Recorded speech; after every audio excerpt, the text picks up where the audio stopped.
Hello and welcome to Online with SFFP. My name is Kathy Rose O'Regan. I am the Executive Director of San Francisco Film Preserve. We are a preservation-focused organization based in the beautiful Bay Area. Our mission, if you do not know of us already, our mission here at SFFP is to restore, preserve, and provide access to the world's cinematic heritage. SFFP started operations on October 1st, 2024, and our first year is coming to a close, and we've had really just such a busy time. We restored 3 feature films and 1 short, along with multiple trailers and film fragments. We've also held 7 Online with SFFP events, with today being the 8th. We've published our first Blu-ray collection, loaned titles to cinemas and archives around the world, held in-person presentations locally and overseas, and have held our first in-person screening in San Francisco, which was last month's marvelous premiere of our restoration of Black Lightning starring Clara Bow. The next year is already shaping up to be even busier, more full of projects and events and movies. So keep an eye on our website, social media, and newsletter to stay up to date with everything SFFP. For those of you in the audience who are local to the Bay Area, put Monday, September 29th in your calendar. That is Silent Movie Day 2025.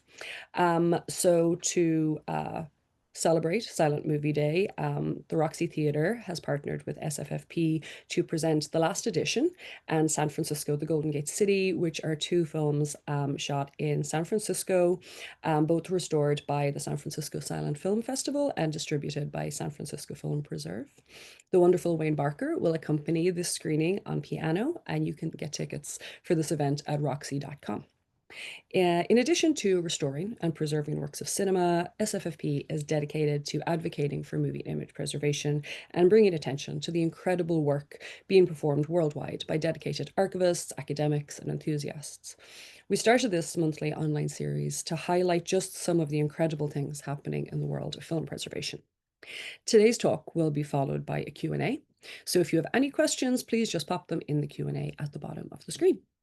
So today's presentation. Today's presentation focuses on the preservation of Douglass Crockwell's Mutoscopes.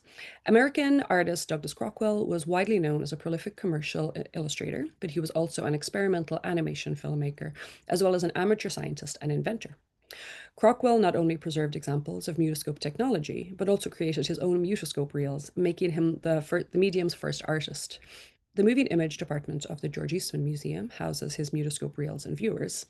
To allow greater access to this fascinating collection, the museum started a project in 2024 to devise a digitization method that would not only attempt to emulate the original mutoscope viewing experience on screen, but that would eventually enable the creation of duplicate reels.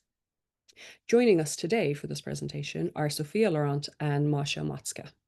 Sophia is the assistant archivist of the stills, posters, and paper collections at George Eastman Museum, and Masha is a film scholar and restorer at the Deutsche Kinemathek in Berlin.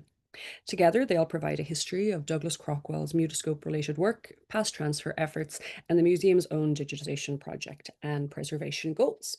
So Sophia is going to get us started today. So I would like to invite Sophia to the screen. All righty. Well, thank you very much for inviting us to do this presentation, Kathy. We're really excited to be sharing this project with everyone and honestly to be able to talk about Douglass Crockwell and his amazing mutoscope collection.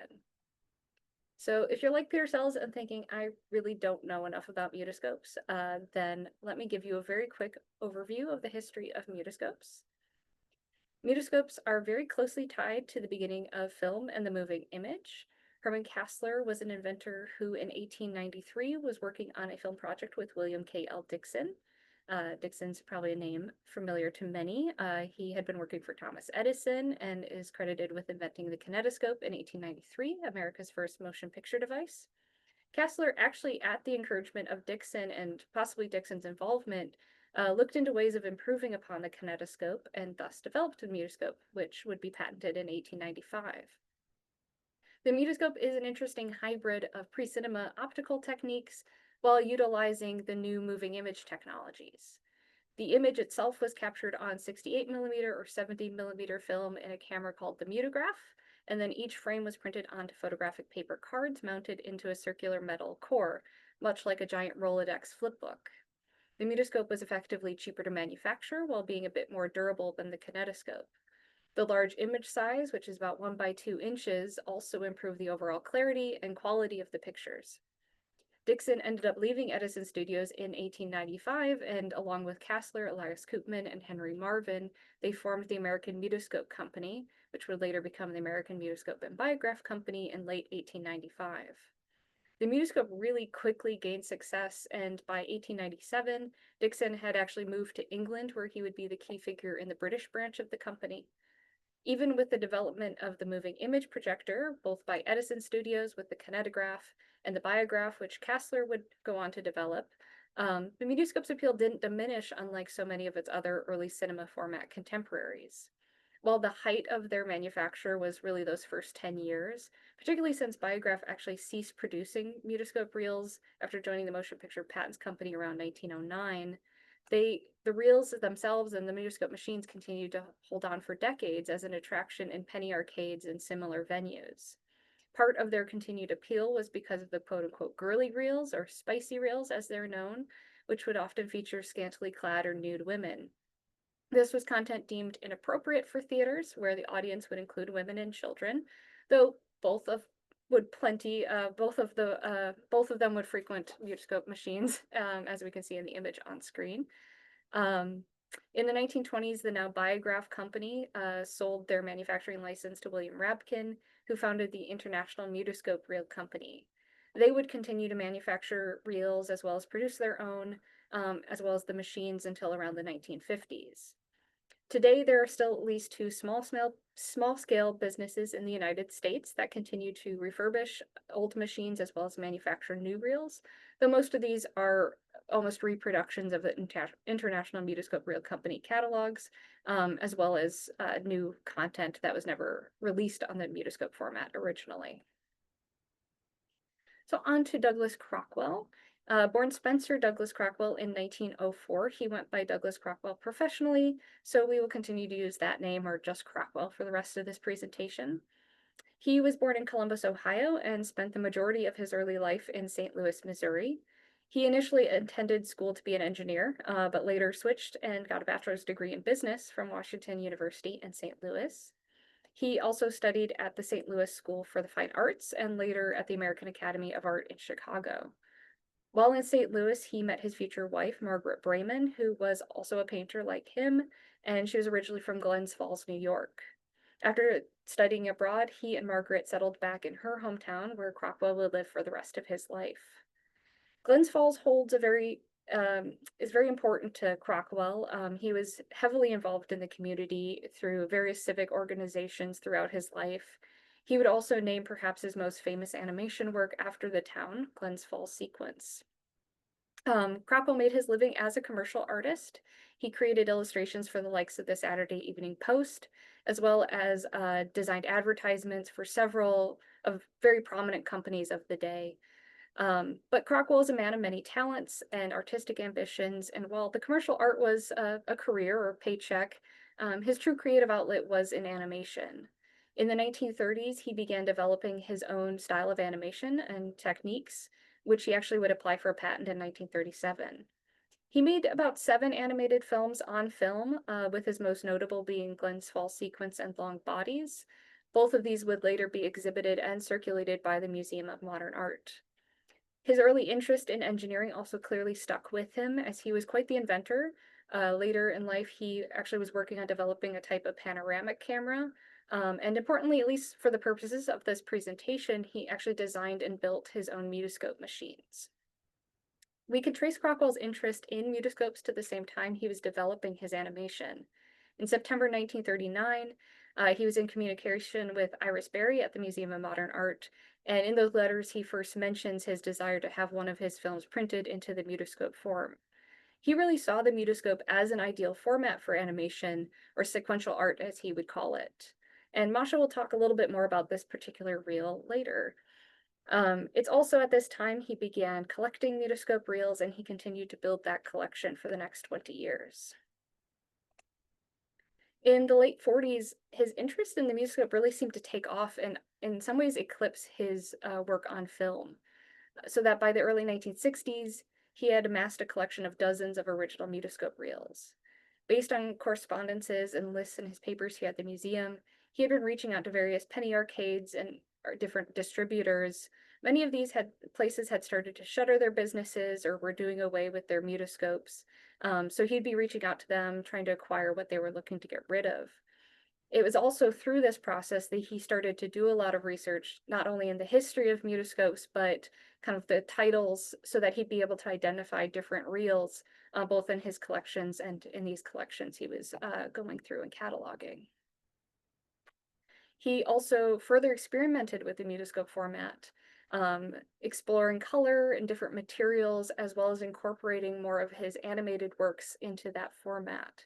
His color wheel series, such as Red, pictured on the left, uses colored construction paper to create different segments and flashes of color interspersed with stencil lettered cards. The Playboy and the Dancer on the right, the image card is instead replaced with pages of a Playboy magazine with inserted sections of a 1930s vintage reel showing a burlesque dancer. In 1963, Crockwell wrote to the Museum of Modern Art with an exhibition proposal. His idea would be about the mutoscope, both its past and its present. Crockwell at this point had a very established relationship with MoMA. Again, his films had been exhibited there as well as his art. Based on internal correspondence, interestingly, at MoMA, it was not their policy at this time to take outside exhibition proposals. However, in a letter from Richard Griffith, curator of MoMA's film library, to Peter Sells, the museum's lead curator, in February 1963, Griffith said the exhibition sounded like, quote, a nicely nutty idea, unquote, and that while he could, quote, see little rationale in this amalgam of old and new, it would certainly be an amusing show, unquote. So they actually went for it. The exhibition photos are available on MoMA's website, and we do have documents in Crockwell's papers that give us a sense of kind of what the exhibition was like and how everything was arranged. Audiences would view original mutoscope reels on the original machines, or iron horses, as they're sometimes called.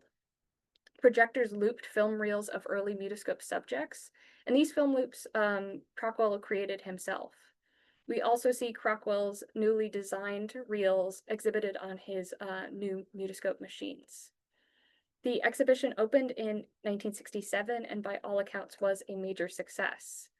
Unfortunately, Crockwell passed away only a year after his exhibition in 1968.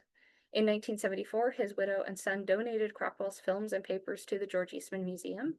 Also donated was his amazing mutoscope collection, which included the original machines he collected. It included at least one of his created machines and almost 90 original reels that he collected, along with 11 of his created reels. I think it can be argued that in good part, thanks to Crockwell, mutoscopes were at least given some attention as a notable piece of early film. It was due to his research and active collecting that he really became an early historian of the format and was recognized as a notable person who knew about these in his lifetime. He also proved that the format was not one of obsolescence, but one that had continued value and possibilities for experimentation by artists. Crockwell is very likely the first artist to use the mutoscope, but he would not be the last, with the likes of Oscar Fischinger and Robert Breer, just two other notable artists to use the format. So the reels themselves have been conserved by the museum since they arrived in the 1970s. In 2022, all of the housing for the reels was updated, which improved their overall long-term storage. And in 2023, the museum's full mutoscope collection was cataloged. While the reels have been cared for and conserved, the challenge has been about access. Mutoscopes, much like film, demand motion to really experience them. The George Eastman Museum has many mutoscope machines, some, thanks to Crockwell, and some are in working order. However, these machines are not gentle to the reels and they can cause damage over time. The machines themselves can also be damaged or break down. Given the age and condition of the reels, and in the case of the works by Crockwell, their known rarity, to put them on a machine would be at notable risk to both the reel and the machine itself. There have been several efforts undertaken both within the museum and by many other institutions and individuals to capture various aspects of the mutoscope. And I categorize these into kind of two different goals, or maybe methods is the better way to put it. One is focused on capturing the content itself and making the image accessible in another format. The second is about trying to capture the viewing experience, and in some cases, that content of that reel may almost be secondary. And then in other cases, these two methods can overlap.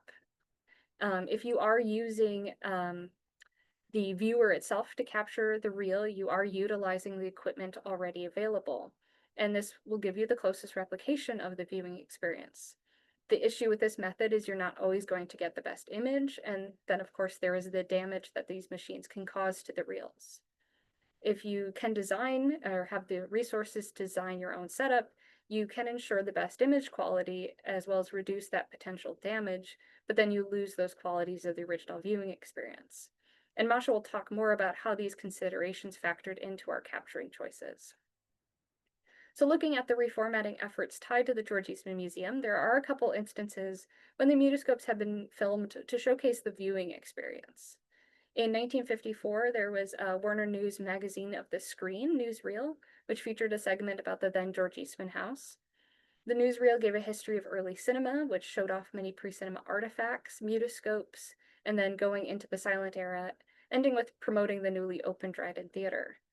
In the newsreel, which we can see images on screen, we see a cross-section shot as the reel turns through the machine, as well as from the point of view of the operator.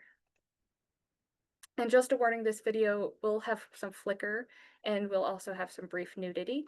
In 2005, Angela Holm, a student of the L. Jeffrey Selznick School of Film Preservation, focused her capstone project on the pre-cinema collections, which also included the Mutoscope collection. Her project sought to capture the viewing experience of different artifacts in the museum. These videos were captured as more of a resource than for preservation. As we can see in the frame captures, the Mutoscope reels do already show their age and damage from time. In the case of the Western, there is severe curl that cuts off part of the image. We did have a member of our conservation team assess a sampling of Crockwell's created and collected reels in 2022, and it was based on their assessment that it was recommended the reel should not be put into any viewers going forward for risk of further damage. So looking outside of the museum, Kemp Niver is a name I'm sure that is familiar to many. In the 1950s, he developed a way to transfer the Library of Congress's paper print collection onto film. It was during this project that the mutoscope reels in the library's collection, particularly notable are the Pope Leo XIII reels. These were also transferred to film. Unlike the paper prints, this process did not appear to be filmed or documented in detail. These intertitles on screen are from a film in the Kemp Niver collection at Library of Congress, and it describes photographing the cards one by one, but beyond that, there's nothing else mentioned to the technique that was used. And that Pope Leo footage is widely available. Similar to the Mutoscope reels, Kenora reels have also been reformatted or digitized kind of with these two same goals or methods. The Kenora was also invented in 1895, but by the Lumiere brothers, and was effectively a tabletop version of the Mutoscope. In 2017, the National Film and Sound Archive of Australia received a donation of a Kenora reel, which featured footage of two famous cricketers. This was incredibly rare footage, and Kenora reels themselves and the equipment are also very rare to find.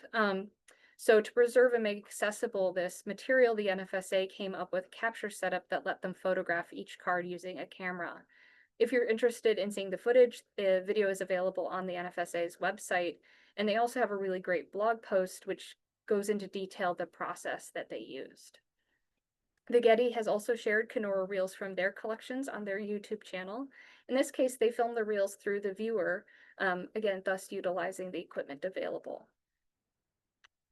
An individual we have to mention is John Pollock, who was really instrumental in helping us with our setup. John Pollock had reached out to the museum over a decade ago and regarding creating a capture setup of a mutoscope reel for a documentary. We were very fortunate that those emails still survived after over a decade and that we were able to get in touch with him when starting our project. He actually shared with us the materials he used as well, I think, and most importantly, what worked and didn't work for him.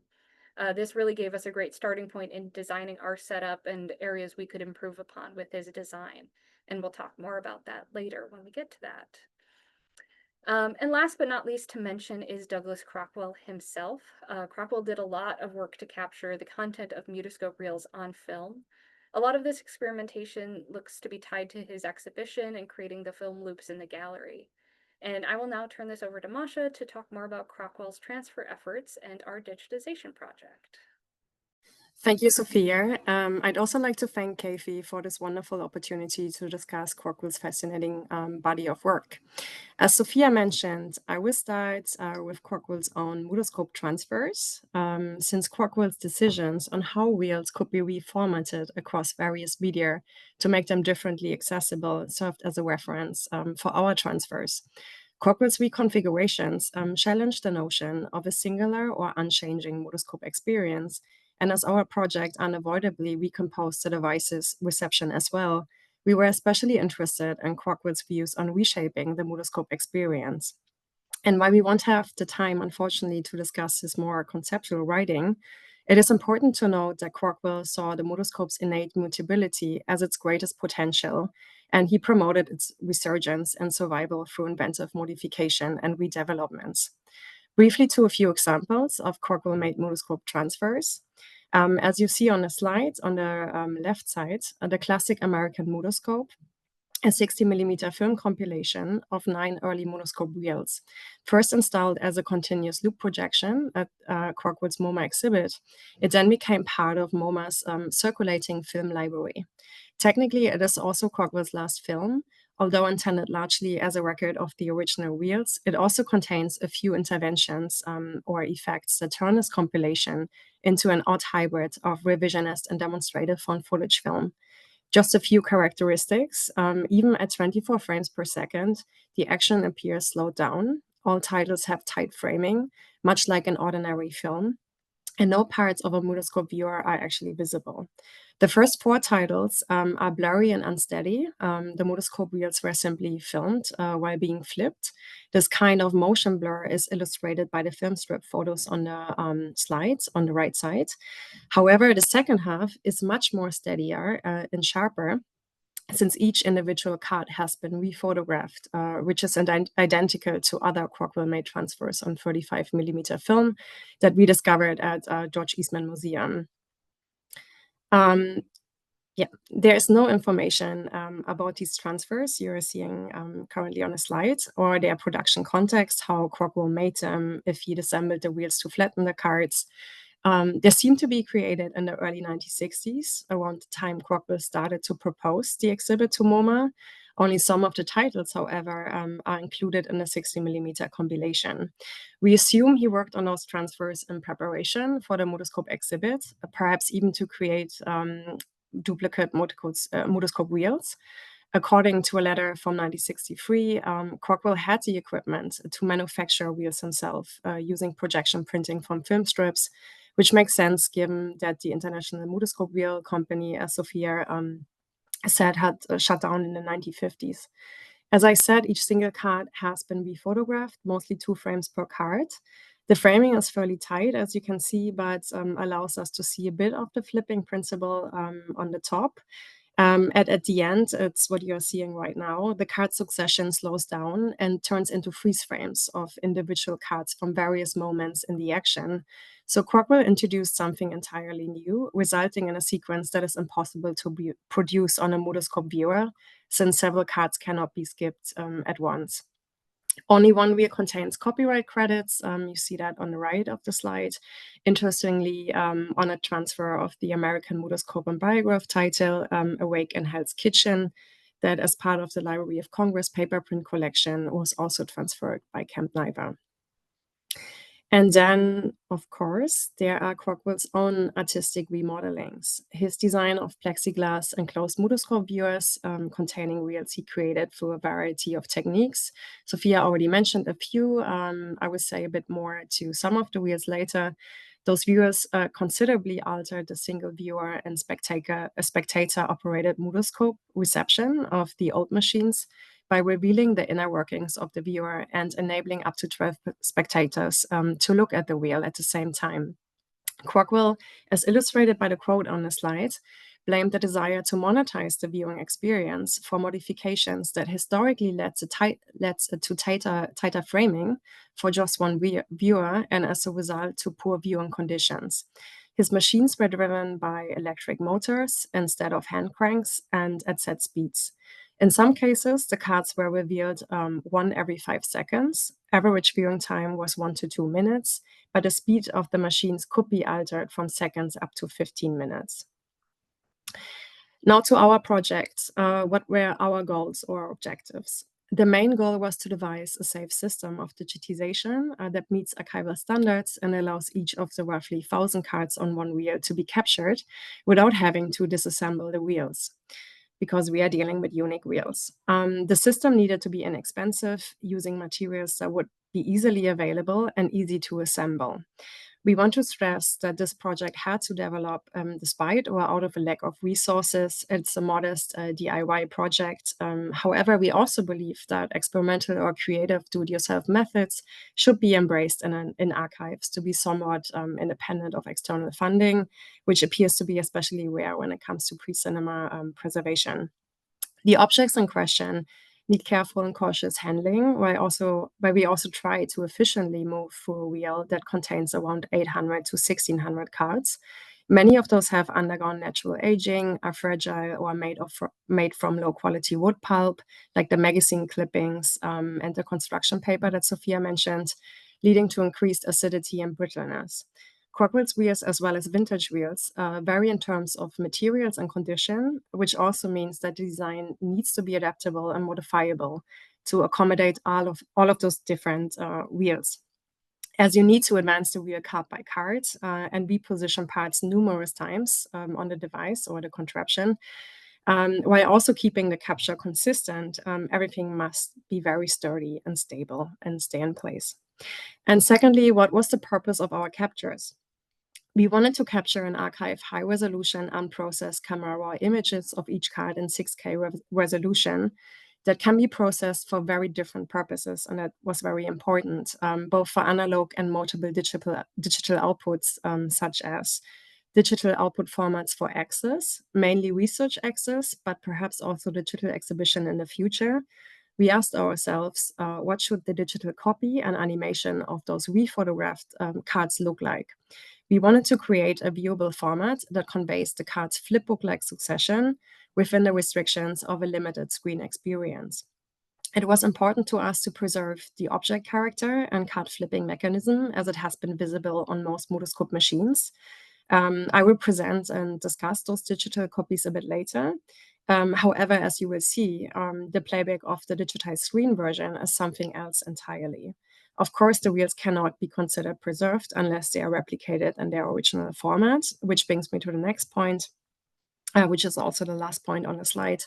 Since the primary objective of this project, at least so far, has been to create a transfer device and system, the subsequent phase of physical duplication was not within the project scope yet, but an effort was made to establish the foundation for this upcoming phase, such as discussing the requirements for printout and real duplication for a digitally restored intermediate.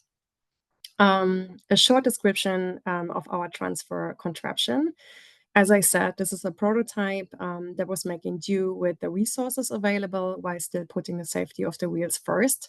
Since Mutoscopes bring together various preservation fields and formats, I also would like to emphasize that this project was carried out as a collaborative effort across multiple departments. The moving image department, but also the museum's technology, conservation, and object preparation department.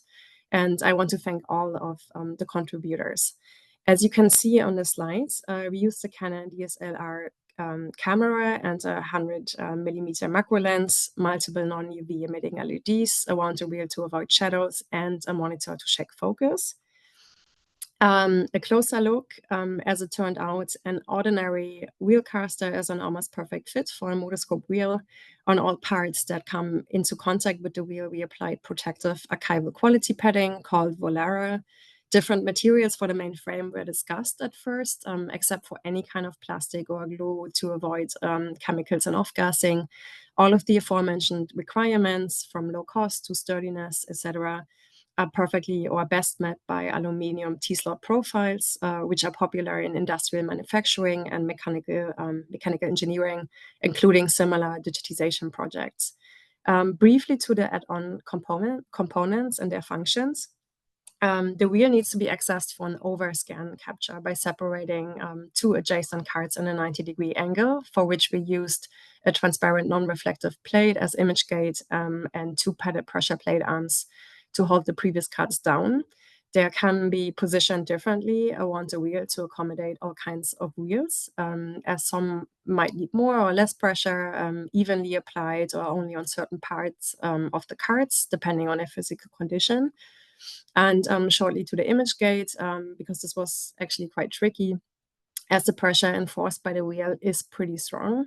And John Pollack reported having issues with a plate made out of glass.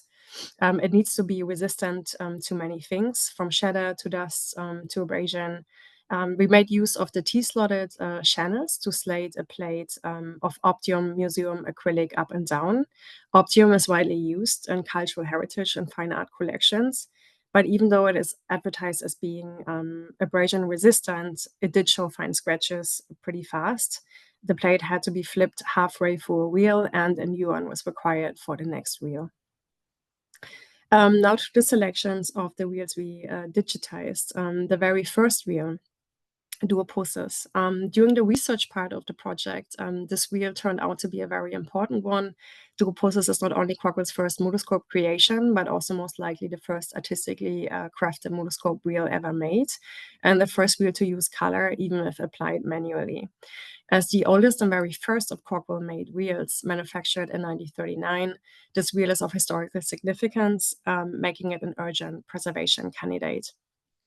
Curators and exhibition records at MoMA disclosed the beginnings of Crockwell's mutoscope art.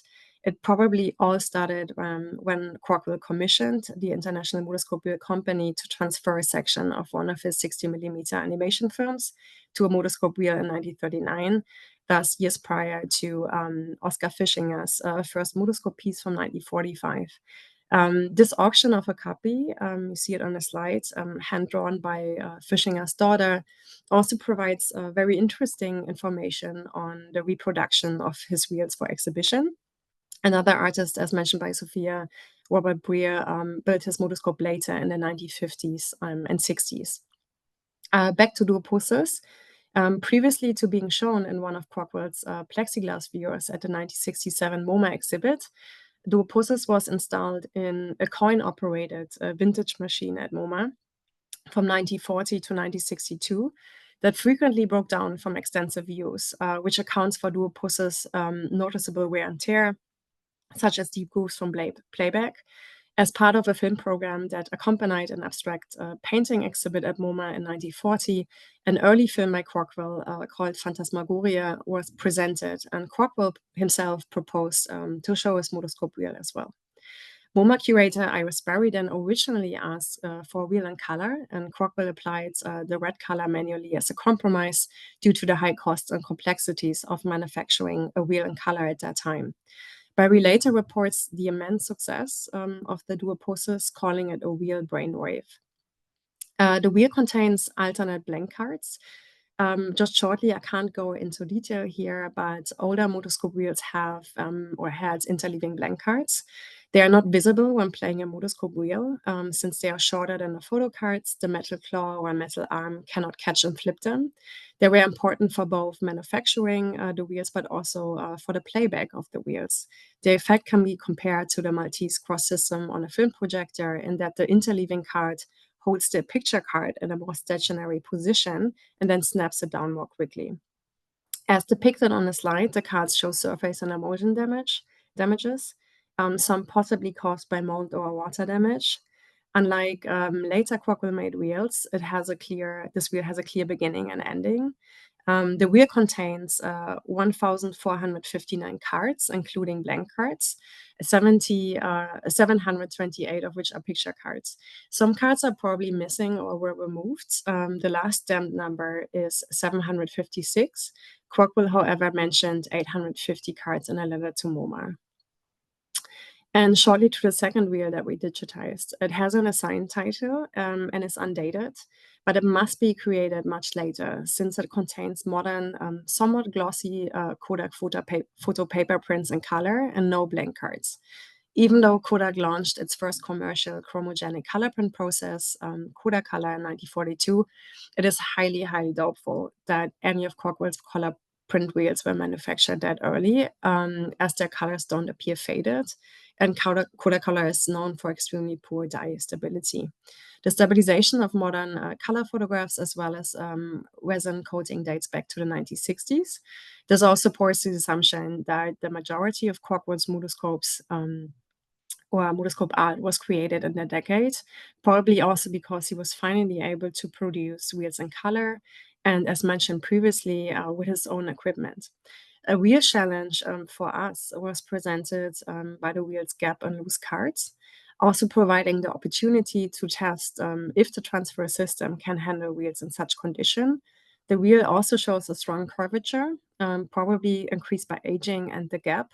However, mutoscope wheels have to have curvature for proper playback. This is achieved by steaming and curling of the cards.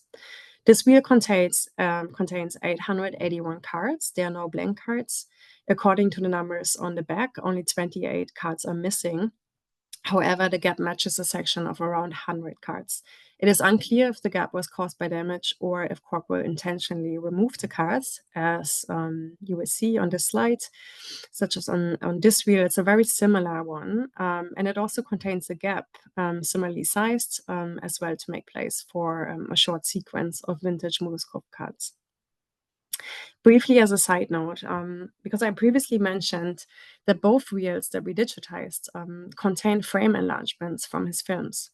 Crockwell's cross-media practice was based on multiple rounds of reprocessing fragments from his early animation experiments, which date back to 1945, guaranteeing Crockwell a pioneering date in American abstract animation, as stated by Tom Gunning in a very important essay on Crockwell that was a very important resource for our research and will be credited on the last slide of our presentation.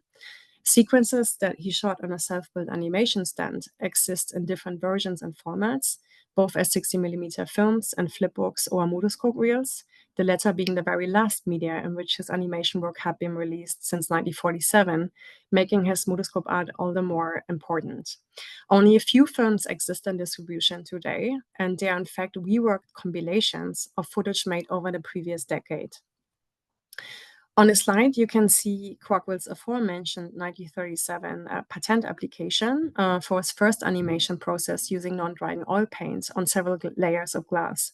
Those images appear both in the film Phantasmagoria, which later was reworked into the film Glanceful Sequence, as well as in the Mutoscope Duopusses and another mutoscope reel in the collection. This, of course, is not an argument against digitizing the mutoscopes, since they are unique versions that have artistic merit in their own right. The animations from his film The Long Bodies from 1947, for which Crockwell invented an entirely new technique based on slicing thin pieces of colored melted wax, were also partially reprocessed into mutoscope wheels. To the process itself, it is very repetitive and tedious, sometimes meditative. It took me 2 to 3 days to capture a wheel, including test shoots and reshoots. As already mentioned, similar to film scanning, we used an overscan to document and preserve the structural characteristics of each wheel, as well as the card flipping principle. An overscan also gives us more leeway to crop, stabilize, and process the image for multiple purposes or output formats. The blank cards were captured, as you can see right now, to have a complete digital record of the artifact and its structure, particularly as some of them contain information. Due to the overscan, a wide area needs to be captured and focus. The focus in our current setup seems to be quite sensitive, with even slight changes in position necessitating focus adjustments and very frequent focus checks. That's what you've been seen in a video if the playback delay is not too heavy, which for us means we might need a different macro lens.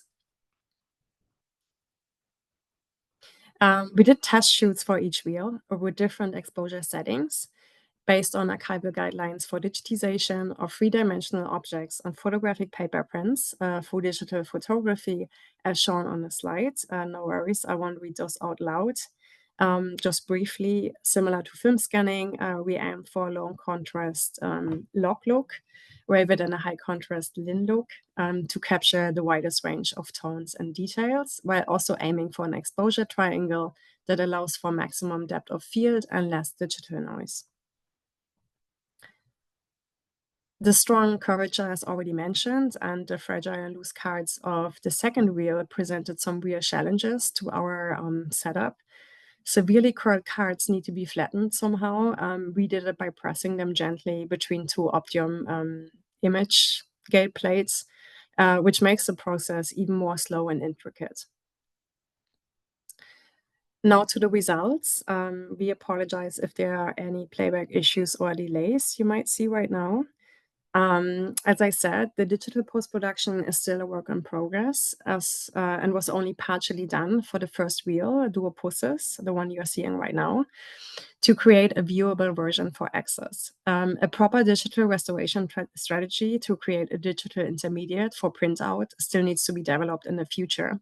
Only stabilization and color correction has been done on Duopusses, both in DaVinci Resolve.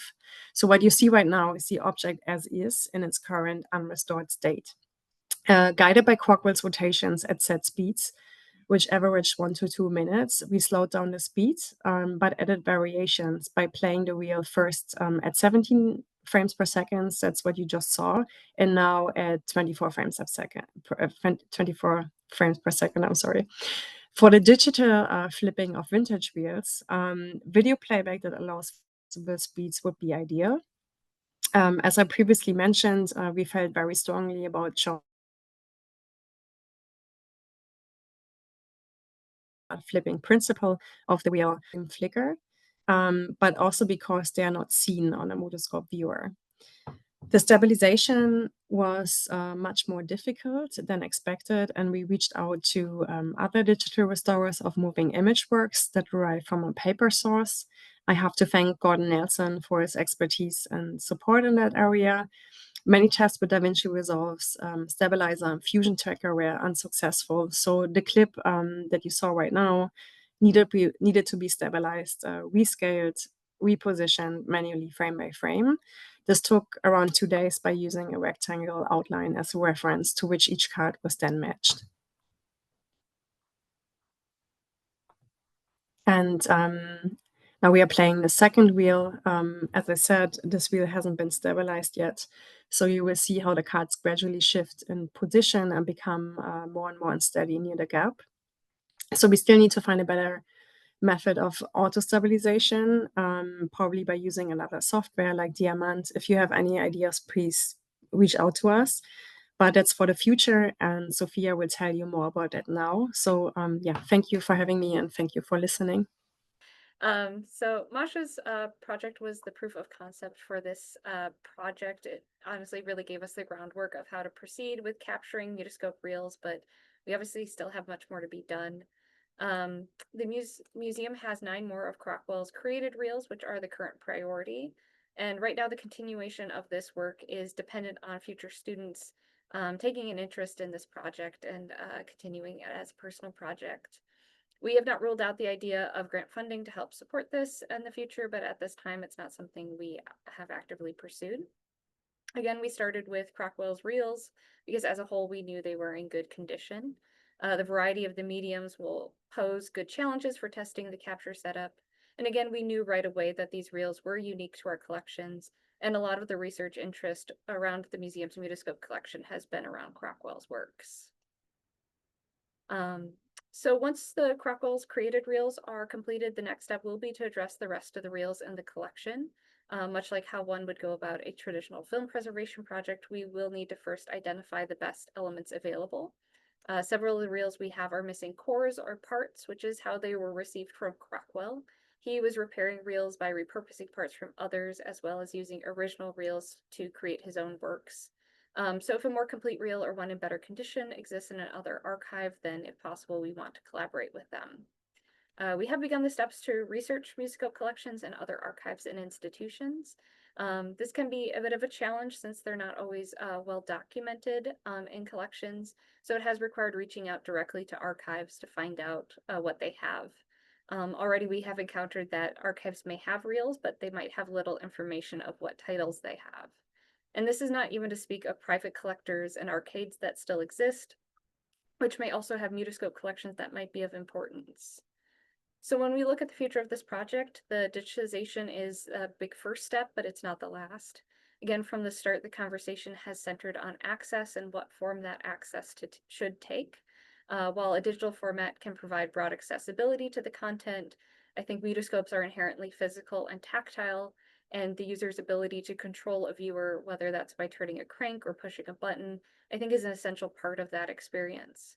So our ultimate goal is to go back to the mutoscope reel. As mentioned, there are still a few small-scale manufacturers today, so it might be possible we could work with them. We've also been discussing the capabilities of 3D printing technology for creating different parts, such as new mutoscope cores or even parts for a new viewer. There is actually a really interesting project in Luxembourg regarding using 3D printing to recreate a Kenora viewer, so its sister object. Really, every time I start talking about this project with somebody, new ideas are formed of how we can utilize so many different new technologies to really bring these reels back into the hands of the public. And I think that would be in the spirit of Douglass Crockwell, that is honoring the history of the mutoscope while continuing to move it forward into the future. So I want to end this presentation really quickly with some quick thank yous, and we can get to questions. Thank you to my colleague Gordon Nelson, who is the third member of our project team and was really instrumental. To Nancy Kaufman, the stills archivist here in the museum, who is really the one to pitch this as a preservation project for a student. To our senior curator, Peter Bradgraf, for his continued encouragement and support of this. And there are far too many others to name, but again, a big, huge thank you to my museum colleagues across departments who really contribute their time and knowledge, and also to all of those we have reached out to who have shared their collections.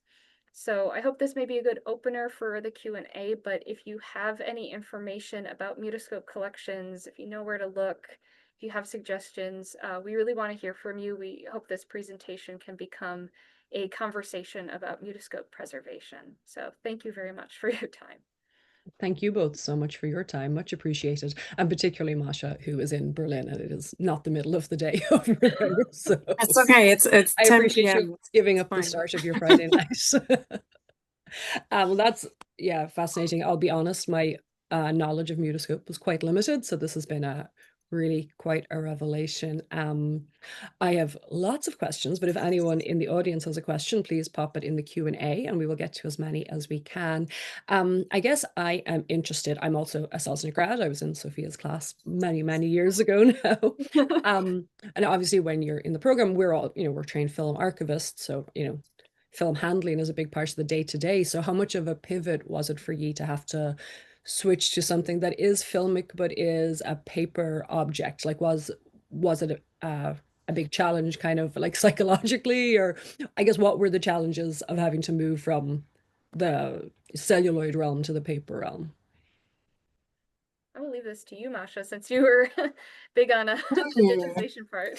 I mean, I have to say that I was really interested in it but I don't want to make this presentation or Q&A about me because I'm coming from film restoration already. So I was like, oh, that's interesting. That's film on a paper source. That's maybe more of a challenge. But yeah, as I said, it is it presents different challenges for sure, which is I think always very intriguing and interesting to see restoration projects beyond like their let's say not ordinary. There's no such thing as ordinary film restoration, but This is It is. yeah. It's challenging no matter what. yeah, but presents unique challenges that are quite interesting. Yeah. Sorry. No, very good. Bruce Gorin asks if you know what version of Resolve or Fusion you were To be using. honest, I saw that question and Yeah. I don't know. I don't know if Gordon Nelson is present in this meeting because I don't know what version it was. And it's not that that fusion tracking was not helping at all or was not doing the job. It did the job, but it was cropping the image to rescale, like to kind of rotate and reposition the image, it was also cropping it. So the cropping was just inconsistent throughout the reel, like it got tighter and tighter towards the end of their stabilized, digitized version. So we couldn't work with it, but it did its job, but it cropped while repositioning, so that wasn't an option for us. Yeah, And the but I'm scanning sorry, I is, don't know which version it was. was it 2 years ago, last year, the scanning was, so it's quite recently Yeah, done, yeah, it was the actual last year. film Yeah. itself. Yeah. Okay. And then as regards Crockwell's work himself, I mean, I was not aware that there were like fine art works made in the mutoscope form. So within his collection, how much of the work is kind of repurposing existing mutoscopes versus creating like from scratch? As you said, there was the work where he had used paper from Playboys to create a mutoscope. So I'm just interested as regards like how much he was repurposing and, reconstituting There, versus brand new. yeah. I want to say there's maybe 4 of them that have at least some section of original uh materials, or original, or at least those vintage reels. So there's the Playboy and the Dancer. There's at least one of his that we saw, that's one of the other undated animation sequences where there's just a section put in there, and it's Yeah. hard to tell if that was intentionally there to be a part of that experience, Sure. or maybe he's using it as a gap, fill in the gap kind of positioning. Um, but interestingly, there's actually one that is a hybrid of his original, so it's his animation printed on Mutoscope combined with that construction paper material. So it is a more contemporary Mutoscope image, I guess. Yeah. But it is also, you're technically still working with mixed materials. So there's, I think, only 2 or 3 that actually have that vintage material Oh, okay. inserted. But again, we still have several that are still working with mixed materials in there. So, let me see. Okay, so Bruce Posner asks, he would suggest forgetting stabilizing the image because the shaking was part of the original experience, and wondering what your views are on that. I think in terms of the stabilization, we did that more because that is, at least in terms of the digital reference, that's a much more uh approachable view. Audiences kind of need the stabilization. Yeah. Um, and also we would need a stabilized image if we were printing this. So we do need something that has some level of stabilization for that analog output. So we try, I think there could be different alternatives. Like we could have something a bit more unstable in the same way that we have that kind of fuller image where you can see the top and the bottom versus one that's really tightly cropped. So it's just the image. We're open to those kind of varieties as well. But again, we were kind of wanted something a little stabilized. So at least it's not really abrasive to the eye when watching. So. Excellent. Thank you. That's very helpful, I feel like, for the audience particularly. Jan Christopher Horak says there's a precedence for digitizing paper images, like namely at Library of Congress with the Paper Prints project, and wondering if that experience was helpful for this project. Is there a lot of crossover with the way you're approaching it? Yeah, as I said, we reached out to different digital restorers, including the digital restorer that was responsible for stabilizing and restoring the Library of Congress paper print collection, the scans. And that was very, very interesting to see what kind of softwares they used and what kind of problems they experienced. And it's not that easy. It's definitely more Certainly not. difficult than film stabilization and film restoration. It has its own kind of Yeah, issues. Its own challenges. yeah. And then we haven't talked a lot about, like, in the case of these, we haven't gone into the image restoration, so like the dust and dirt Yes. removal, which again, I think would have a lot of comparisons to the paper prints in that both of these are working with paper textures, and how does that play Yeah. into how you work with software that does dust and dirt removal. We haven't approached that part of this project yet, so that hasn't become a big part of it yet, but I'm sure it will when we get to that phase of the restoration. Excellent. Let's see, Tom Gunning, who you both mentioned during presentation. Thankful for the presentation. But more for this work, not just for the work, but careful, technically and aesthetically sensitive. Okay. Important to place Crockwell's work chronologically, but I always worry about proclaiming first, since we find often earlier Yeah. examples. Question is whether there might be earlier experimental animators who tried mutoscopes, given how much work in this area was done in the 20s and 30s. Yeah.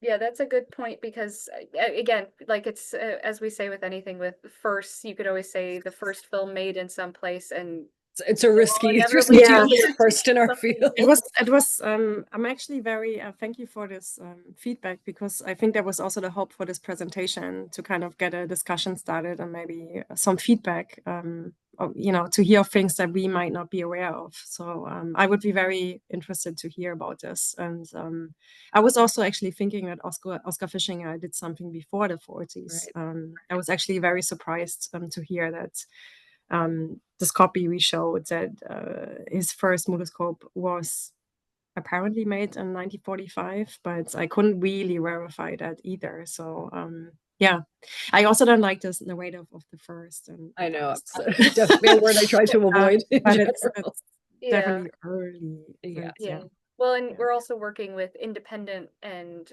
outside of any sort of main system. So it's so hard when you're looking at an individual because there could be somebody in a place we don't even know of who was experimenting this that we just, it's because it's one individual in some place. If that documentation is not readily accessible or available somewhere, we just don't know about them, but they exist. Yeah. So. Earliest known or recorded. Yes, earliest known is probably the best way to put it. And we're getting close to the end, but Bruce Posner says, funny Chris mentions the original Niver machine, looked very similar to what you built for this project. Oh, sorry, there was a question before that. How did Crockwell make his cores, or did he repurpose old cores?